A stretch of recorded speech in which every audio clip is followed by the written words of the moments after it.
grabe yung traffic mga paps. Hindi pa rin tayo nakakalabas ng ng lang natin. Laguna. Sin naman ito. Hindi, actually sir, hindi lang naman sa timbang yun eh. Sa Pero pinaliwanag ko na if ever man na sedan po yung nakakuha nito, hindi po talaga.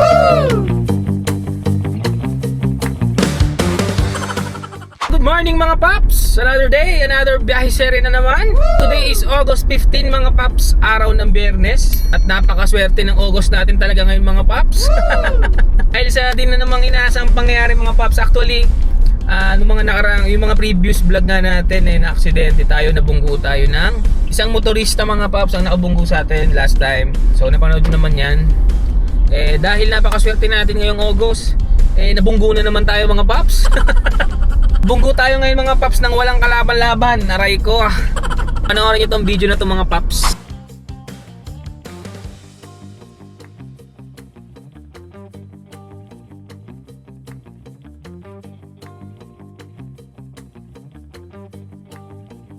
Diba mga paps? Napakaswerte natin ngayong August. Pero okay lang mga paps. Good vibes lang tayo palagi. Wala tayong magagawa dyan. Yan talaga yung nakasulat sa libro. Anyway, kung mapapansin nyo, last biyahe pa natin nung Monday. So ilang araw din nakalipas. Syempre, nasikaso natin yan. Actually, nung afternoon, yan yung gabi ng Monday mga paps na gumarahe na tayo. So nakita nyo naman sa video mga paps, nakapark na lang tayo, walang kalaban-laban. Pero wala namang may gusto sa nangyari na yon dahil aksidente naman talaga siya. No, medyo natotolongge sana naman ako sa mga kapwa natin driver. Kasi crossing yun mga paps eh. Actually pare sila, para sa akin na personal assessment ko, pare silang may mali. Kasi crossing yun, mga hindi nagme-menor. Para man nakikipagkarera. So ayun yung bunga nung kapabayaan nila sa kalsada. Same time may mga nadadamay pa.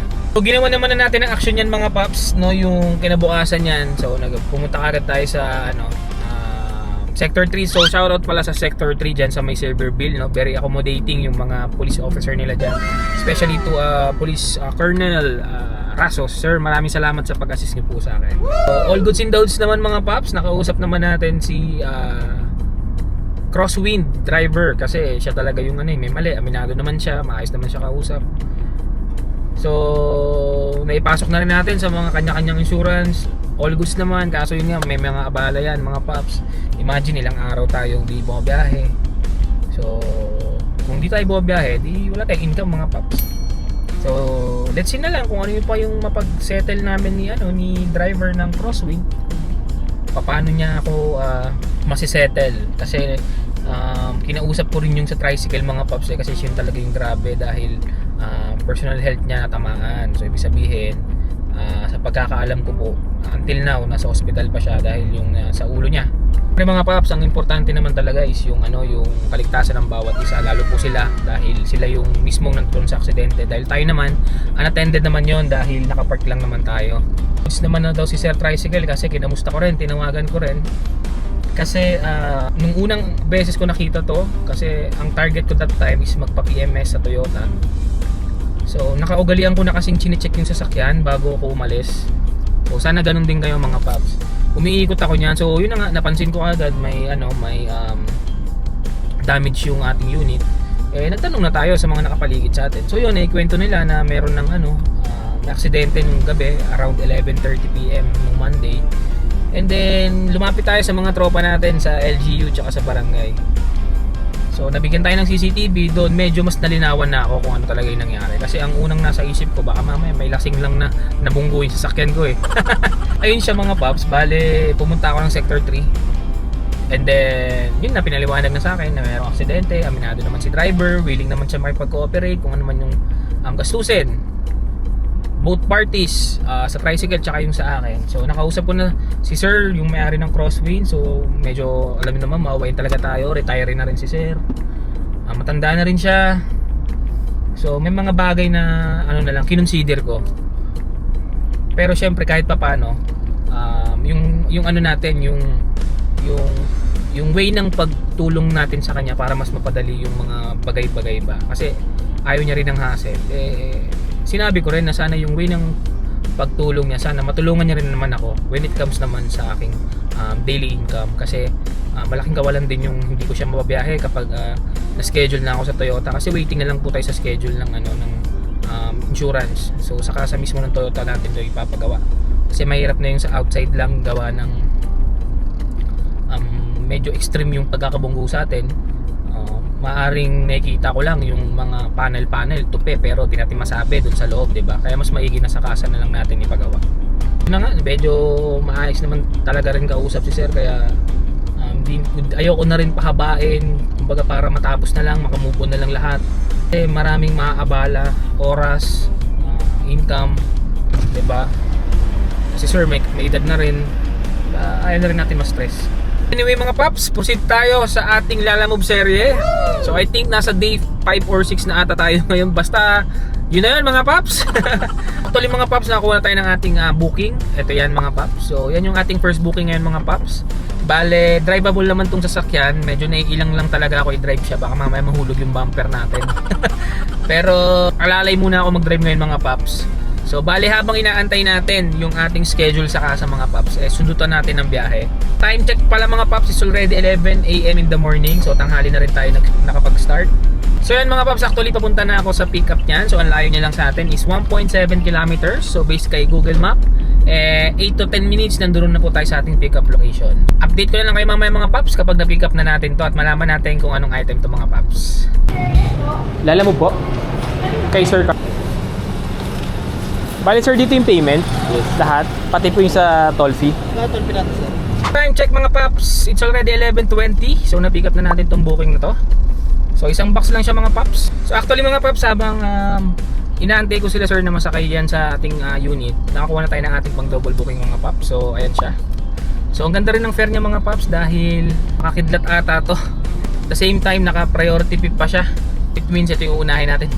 Ito yung uunahin natin mga paps. So ang layo ng pick up location sa atin mga paps is 6 kilometers. So medyo matraffic dahil based kay Google Map mga paps is around 25 to 30 minutes pa natin siya mapupuntahan. Well, okay lang mga paps, ang mahalaga meron tayong double booking sa ating first trip pa Laguna. At syempre mga paps, meron na naman tayong e-trax. Meron na naman tayong e-trax mga paps dahil double booking tayo. So all goods in the hoods to mga paps. So focus muna tayo sa driving natin mga paps dahil baka ma-aksidente pa tayo. Sabay ganun no? So sige mga paps, update ko na lang kayo pag nandun na tayo sa pick up location. Let's go! Sa sedan kasi binook pero okay lang, mukhang kasya naman. Yan po ba lahat? Oo, ito po. Sige po, pagkasya na lang natin. Laksin naman ito. Hindi, actually sir, hindi lang naman sa timbang yun sa dimension din. Pero okay yan sir, kasya yan. Ayusin ko lang po. So na-check ko na yung item mga paps, kasya naman siya pero dapat yung book dito pang kahit at least 600 kg sana. Ito sir.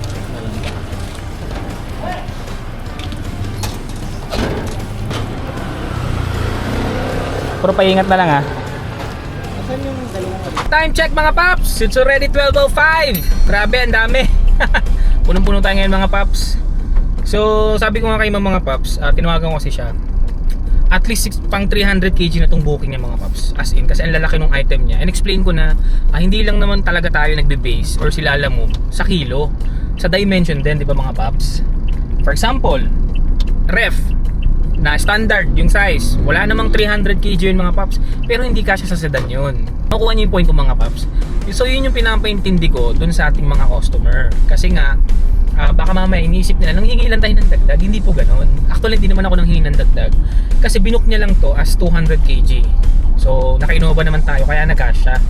Pero pinaliwanag ko na if ever man na sedan po yung nakakuha nito, hindi po talaga magkakasya. Hindi po ako nanghihingi ng dagdag o anuman. Ano lang, knowledge lang para po by next time po na mag-booking kayo, tama na po yung gawin ninyo. Kasi mga paps, sabi ko rin na baka mamaya matapat sila ma'am sa mga driver na alam nyo na, di ba? Nanghihingi talaga ng extra na sobrang laki.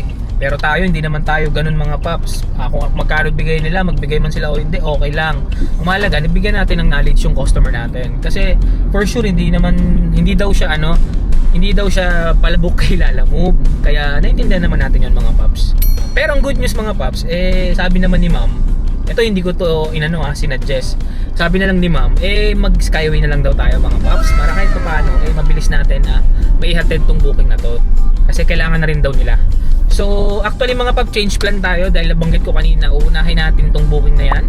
Kasi nga ano siya, hindi pala siya naka-priority, may extra ano lang siya, parang tip mga pops. Unahin na lang muna natin Calamba kasi inassess ko yung mapa. Bali mauna pala talaga yung Calamba, sorry. Hindi ako familiar sa Laguna area. Mauna yung Calamba, which is malapit lang sa exit. Kaya unahin na lang natin yung mga pops. Then tsaka tayo mag-proceed sa Los Baños. Hindi naman tayo ganun malilate gawa ng meron naman tayong pang skyway mga pops. So provided yan ni Los Baños na booking or itong booking na to. So tara mga pops, proceed tayo sa booking na to. So ang layo niya sa atin is 61 kilometers. So based kay Google Map, around 1 hour or 1 hour and 30 minutes natin siya mahatid. So tara mga pops, focus tayo ulit sa ating biyahe. Then balikan ko na lang ngayon kapag nababa na natin siya. Let's go! Time check lang mga pops, it's already 1:04 in the afternoon. So quick update lang dahil medyo may changes tayo mga pops. So kanina dapat unahin natin yung sa Calamba, pero since tumawag na sa atin sila ma'am dun sa may itong booking na yan, medyo nag-request sila na baka pwede unahin na lang daw sila. So all good sila naman mga pops. So kaya uunahin na natin yung booking na yan. So ang layo na lang sa atin yan mga pops is 21 kilometers. So based kay Google Map, 34 minutes na lang po ano lang tayo. Mga around 1:45 siguro darating na tayo doon mga pops. And then pagkababa natin yan mga pops, since di naman nagmamadali si Calamba, di naman tumatawag, try natin sabayan na baka mamaya makapulot na tayo ng booking dun sa may Los Baños. So sige mga pops, update ko na lang kayo kapag nababa na natin yung item yan. Let's go! Dalawa kasi pwedeng pagdala. Okay lang po. Hindi ko nasasagot.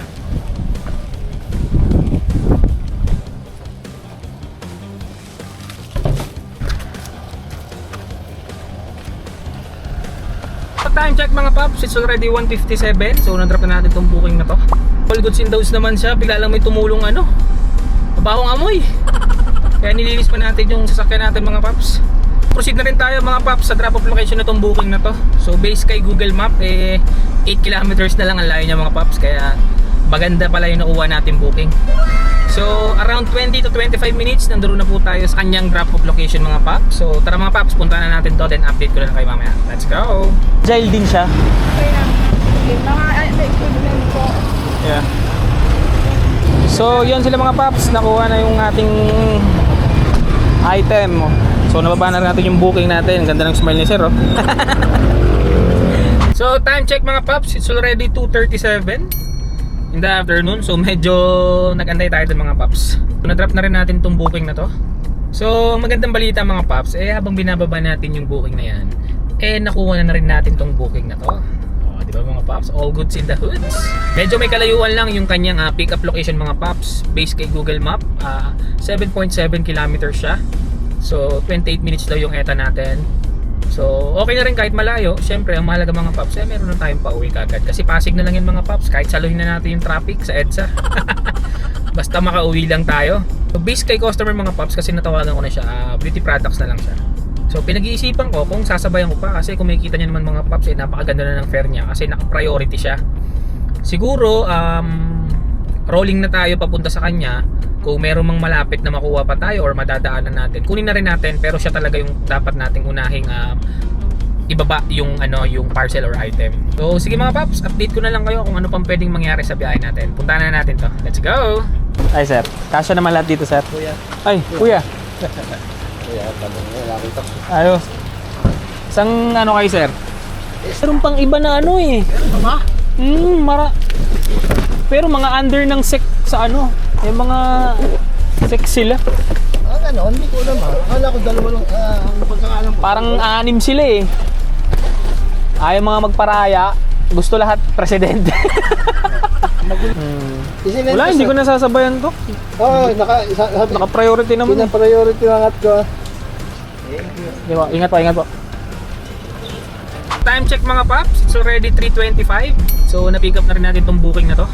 Actually mga paps, kakuya ko pa yung yung ating pinag-pick upan. Ka-Eagles natin yan mga paps, mabuhay ang agila.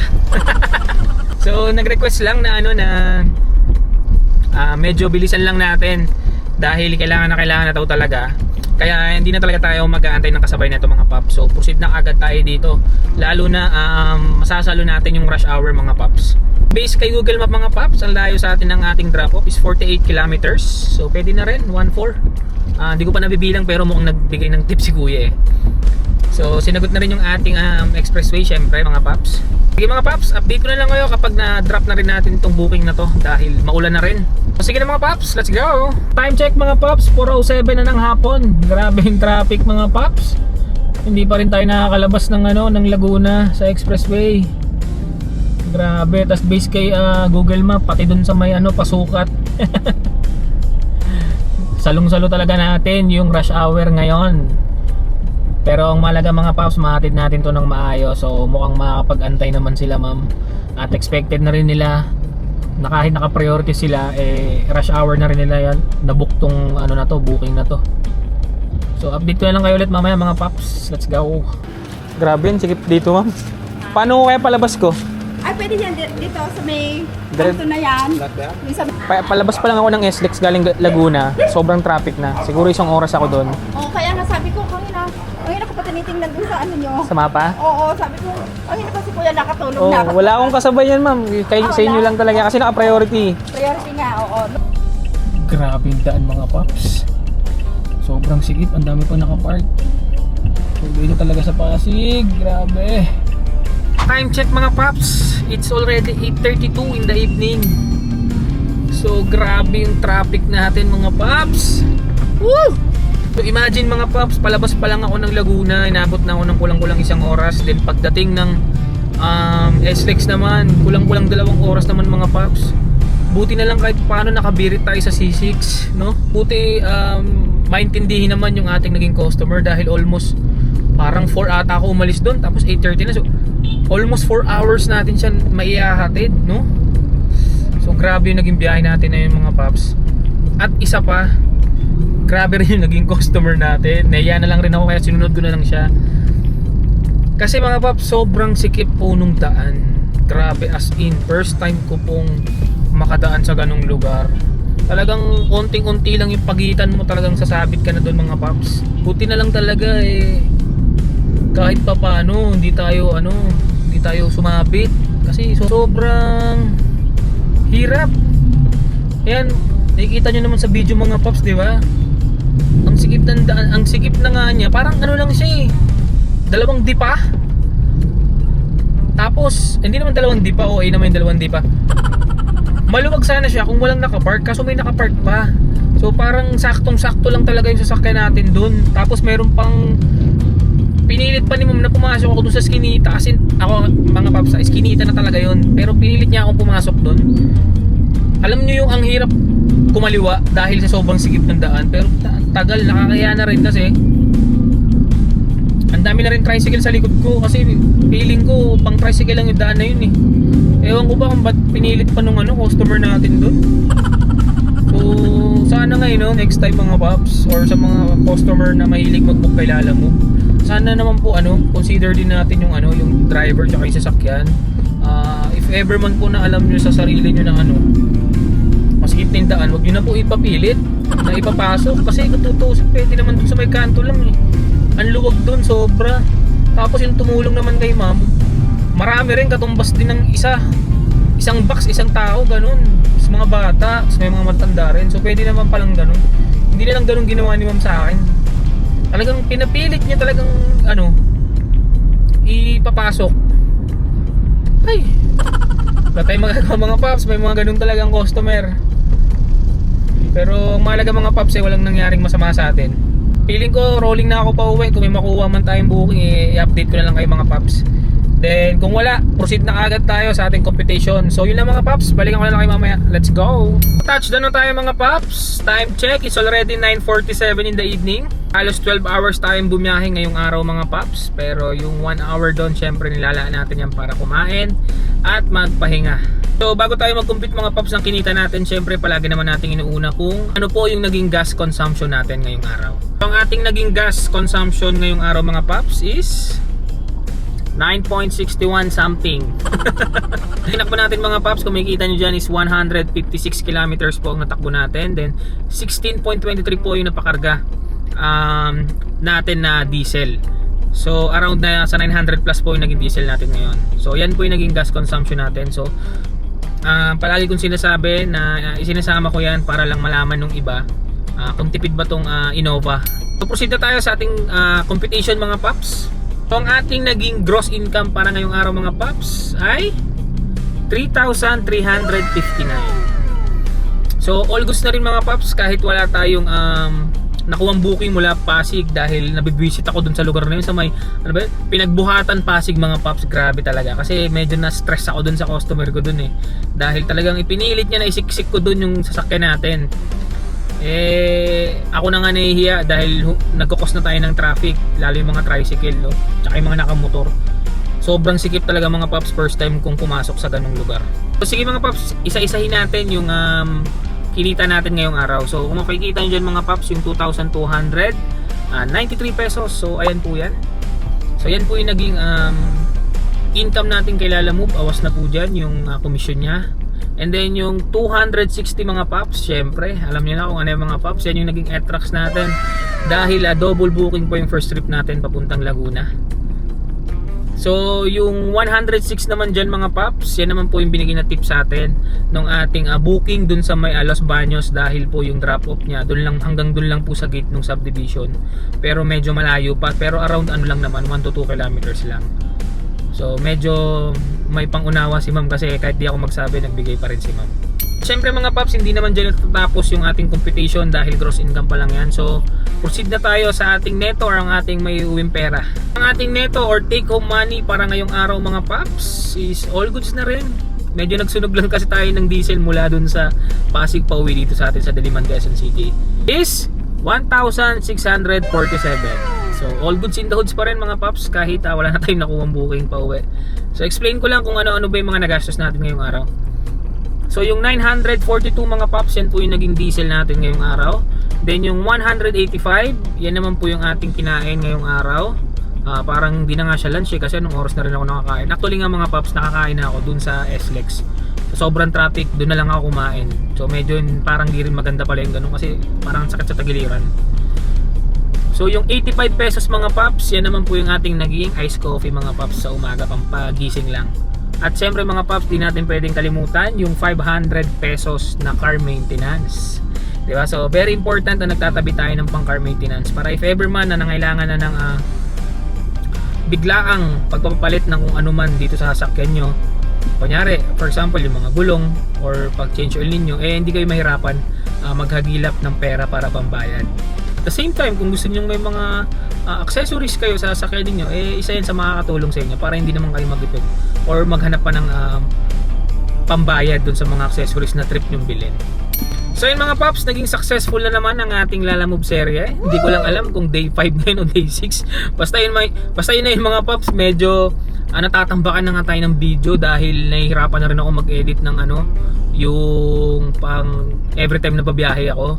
Dahil to be honest mga paps, parang napapadalas na ata yung biyahe natin ngayon, no? Medyo naging exciting kasi biglang yung eagerness kong bumiyahe tumaas. Kung dati mga once or twice lang tayo bumiyahe, ngayon parang twice na o 4 na beses na kada linggo. Pero okay na rin yun mga paps, no? At least kahit papaano nakakatulong tayong makapagbigay ng idea sa mga bago at luma nating subscriber. At isa pa pala mga paps, no, parang medyo matatagalan tayo ng upload sa mga susunod na linggo dahil gaya ng sabi ko, na-aksidente na naman tayo. Napakaswerte talaga ng August natin mga paps. Sa ngayon mga paps, bali nag-aantay na lang ako ng approval ng insurance. And then yung next nun is yung schedule na nung repair netong damage ng ating unit. So if ever na dumating yung araw na yun, siguro mga 1 week, sabi kasi sa akin 7 to 10 days bago nila matapos yung unit natin kasi medyo maraming gawain. Kaya sana mga paps, no, kahit di tayo makapag-upload, patuloy nyo pa rin akong suportahan sa mga araw or pag dumating na yung time na tapos na itong sasakyan. I promise sa inyong lahat na gagawa kagad tayo ng content. So yun lang naman mga paps. Kaya ikaw, kung nanonood ka ngayon dahil naghahanap ka ng video regarding sa pagiging Lalamove driver or TNVS driver, nasa tamang video ka paps. Kaya naman huwag mo rin kalimutang mag-like at subscribe para naman magtuloy-tuloy ang paggawa at upload natin ng mga videos. Hindi ko na rin patagalin itong mga paps. Sa muli natin pagkikita, beep beep sa inyo, paalam!